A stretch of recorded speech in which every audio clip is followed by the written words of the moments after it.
તો જામનગરના વનતારા ખાતે એક અદ્ભુત ઘટના બની કે જ્યાં વિશ્વ સર્વોચ્ચ ફૂટબોલ સ્ટાર લિયોનેલ મેસ્સી વનતારાની મુલાકાત લીધી ત્યારે સ્ટેડિયમની ચમક અને ગર્જનાથી દૂર મેસ્સી અહીં એક અલગ જ પ્રકારની અનુભૂતિ તેઓએ કરી હતી, જેમાં પૂજાની પવિત્રતા, ધ્યાનની શાંતિ અને હજારો વર્ષોથી જીવંત રહેલી પરંપરાઓ વનતારામાં જીવંત થઈ હતી।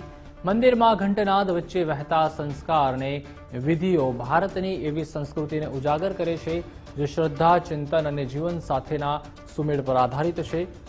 અહીં દરેક ક્રિયામાં અર્થ છે, દરેક મૌન સંદેશ આપે છે અને દરેક પરંપરા માત્ર ઇતિહાસમાં નથી પરંતુ ભક્તિ સાથે જીવંત છે। આ અનુભવોમાં ડૂબીને મેસ્સીએ ભારતને માત્ર મુલાકાતી તરીકે નહીં પરંતુ સહભાગી બનીને અનુભવ્યું।